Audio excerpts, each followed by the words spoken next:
In a new worst-case estimate, Goldman Sachs says reduced travel and boycotts could cost the U.S. almost $90 billion in lost GDP this year alone. A country is not judged solely by its military power or GDP. It is judged by how it welcomes others.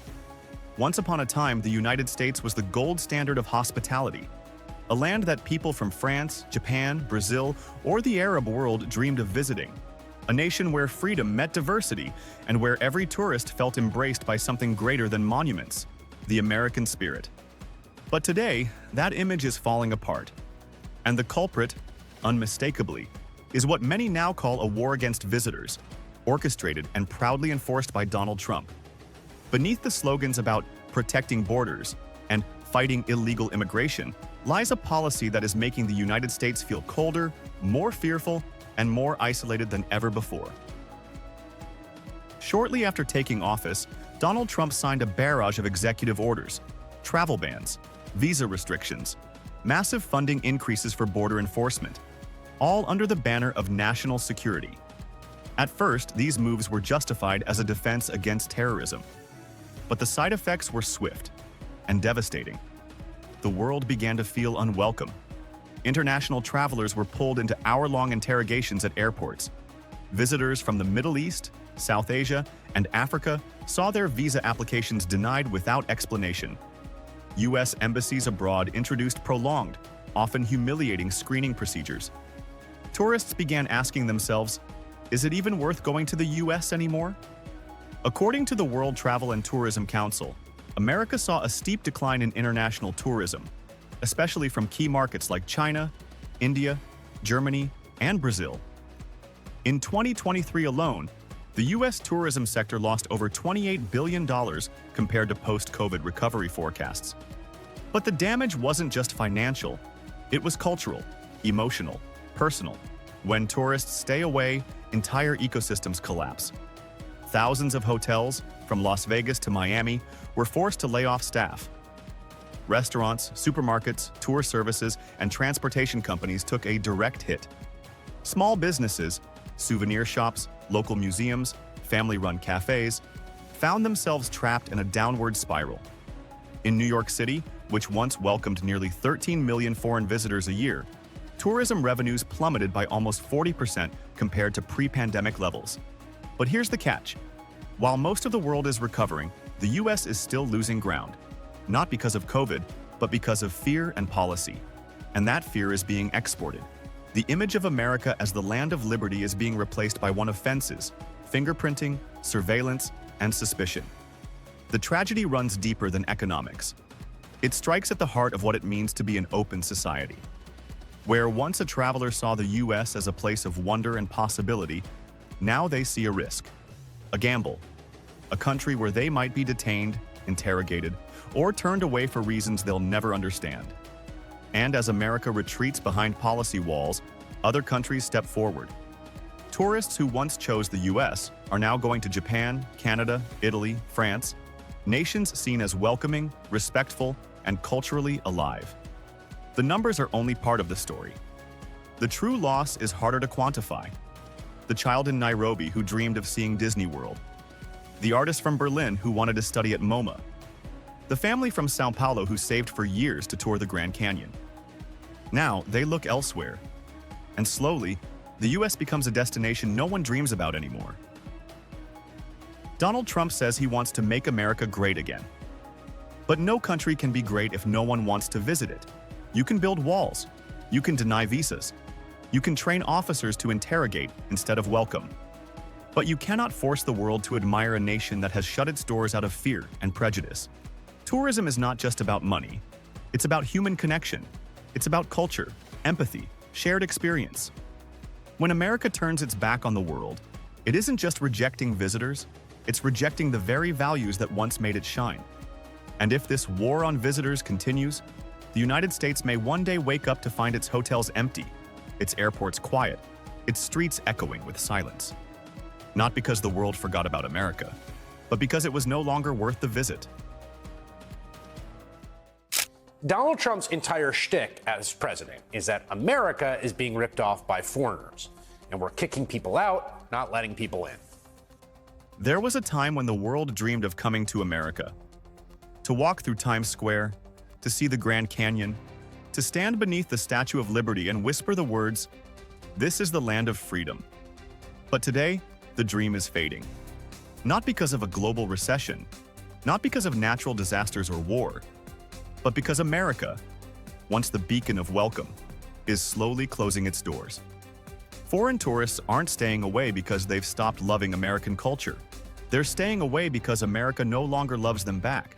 Because under Donald Trump, the United States has sent one message to the world: you are not wanted here. And now, as the world turns its back, America is preparing to pay the price. Tens of billions of dollars in lost tourism revenue, hundreds of thousands of jobs in peril, and a once thriving image of hospitality replaced by fear, suspicion, and walls. What experts are now calling a war on tourism began with the Trump administration's radical policies on travel, immigration, and border control. In just a few short years, the United States went from the most desirable destination on earth to a country associated with travel bans on Muslim-majority nations, lengthy, invasive visa screening, border officers trained to treat visitors like suspects, political rhetoric branding foreigners as burdens or threats. According to the U.S. Travel Association, between 2017 and 2020, America lost over 10 million international visitors. That's not just a dip in tourism, that's a freefall. The result? Nearly $150 billion in lost tourism spending, money that would have gone to American airlines, hotels, restaurants, retail stores, theme parks, and workers. And this isn't a past problem. Trump is running again, and doubling down on his promise to shut the border even tighter. He's proposing new travel restrictions, more visa limitations, and even threatening to ban tourist access from entire regions. The message to the world is clear: we don't want you here, unless you look, speak, and act like us. But let's make something clear. Not every foreigner is coming to steal jobs or overstay their visa. Millions of international travelers come simply to experience what they were taught to admire: Disneyland, the Las Vegas Strip, Broadway shows, the museums of Washington, D.C., the natural beauty of Yellowstone or Yosemite. And yet, they're turning away. Not because they stopped dreaming, but because the dream turned cold. Today, tourists worry. Will I be pulled aside at the airport? Will I be humiliated during questioning? Will I be viewed as a threat just because of my accent, skin tone, or passport? That's not a vacation. That's a risk. This fear, this psychological rejection, is costing America billions. Oxford economics projects that if Trump's restrictive policies return in full force, the U.S. could lose another 7 million international tourists annually by 2027, with revenue losses topping $35 billion per year and over 500,000 tourism-related jobs wiped out. And who suffers? Not the politicians, not the billionaires, but the everyday American workers, the waitress in Orlando, the cab driver in New York, the tour guide in Arizona, are all paying the price for policies they never voted for and don't benefit from. America was once the face of freedom, curiosity, and welcome. But if we keep telling the world, you are not safe here, you are not welcome here, then the world will stop coming.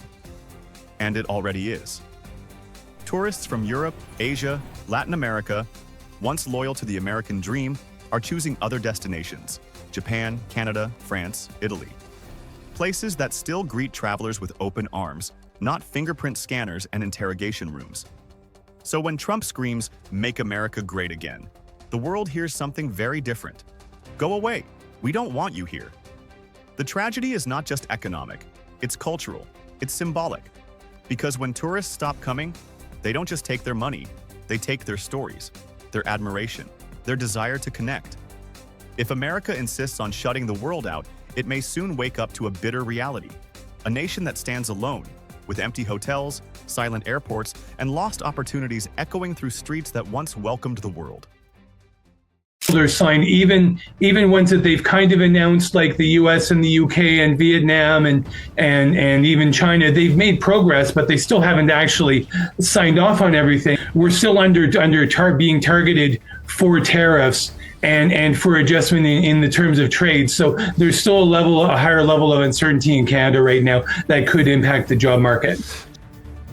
Canada didn't receive a tariff letter. While President Trump warned over a dozen nations of new import penalties starting August 1st, Canada wasn't among them. But that's not a sign of favor. It's because talks are still underway. With a July 21st deadline looming, Canada is quietly negotiating behind closed doors. But even without a fresh threat, the impact of Trump's economic agenda and his Big Beautiful Bill is already being felt. Trump's Big Beautiful Bill was billed as a win for American taxpayers. Tax cuts extended, military spending increased, social programs trimmed. But the math tells a different story. According to nonpartisan budget analysts, the bill is expected to widen the U.S. deficit by more than $3.4 trillion over the next 10 years. Tariffs can't fill that hole, but they do help craft a political message. One where the U.S. isn't just spending recklessly, but collecting from others. And that's where countries like Canada find themselves back in the frame. Canada may have avoided a new tariff letter this month, but it's still operating under 25% U.S. tariffs on general goods and a punishing 50% rate on steel and aluminum, all part of Trump's broader strategy to extract better trade terms. The short-term impact is clear. According to Statistics Canada, exports to the U.S. fell to their lowest levels since 2020 and May 2025. Some sectors, like steel, have seen double-digit declines. Canadian firms are quietly shifting supply chains elsewhere. Being left off the latest tariff list might feel like relief, but it's not immunity. Canada is still in the storm, just not the eye of it. Late last month, the Canadian government repealed its digital services tax, a policy aimed at taxing large U.S. tech firms like Amazon and Google. The move wasn't because Ottawa changed its mind. It was a concession, a calculated step to restart trade talks with Washington before the July 21st deadline. In other words, Canada blinked. Quietly, and there's more at stake than taxes. Canada is deeply embedded in U.S.-centric supply chains. Sectors like auto, aerospace, and natural resources depend on cross-border logistics. When Trump labels tariffs as emergency tools, markets shudder, and Canadian companies feel the aftershocks. On the surface, the Canadian stock market has held up well, thanks to multinational firms like Shopify and Barrick Gold. But that masks what's happening underneath. In June, SIA Wealth Management warned of job losses in tariff-exposed industries, a trend confirmed by rising unemployment in trade-related sectors across Ontario and Alberta. Facing all this, Prime Minister Mark Carney is walking a tightrope. On one hand, he's trying to protect Canadian jobs, exports, and consumer prices. On the other, he's dealing with a U.S. administration that ties economic access to loyalty and doesn't hesitate to punish hesitation. Carney's strategy so far has been one of restraint. No loud protests, no retaliation, just careful moves, like repealing the digital tax, aimed at keeping talks alive without sacrificing long-term sovereignty. It's not weakness, it's patience. And it's buying time ahead of the July 21st deadline, the point when Canada must decide whether to accept Trump's terms or risk further escalation. In today's trade landscape, allies don't get a free pass. They get tested. Canada may not be targeted today. But with Trump turning tariffs into a permanent tool of foreign policy, and with America's fiscal hole still deepening, no country is truly safe. And if pressure builds again, Canada will face the same question every U.S. partner is asking: negotiate, retaliate, or quietly endure. For now, Ottawa is choosing silence. But silence isn't surrender, it's strategy.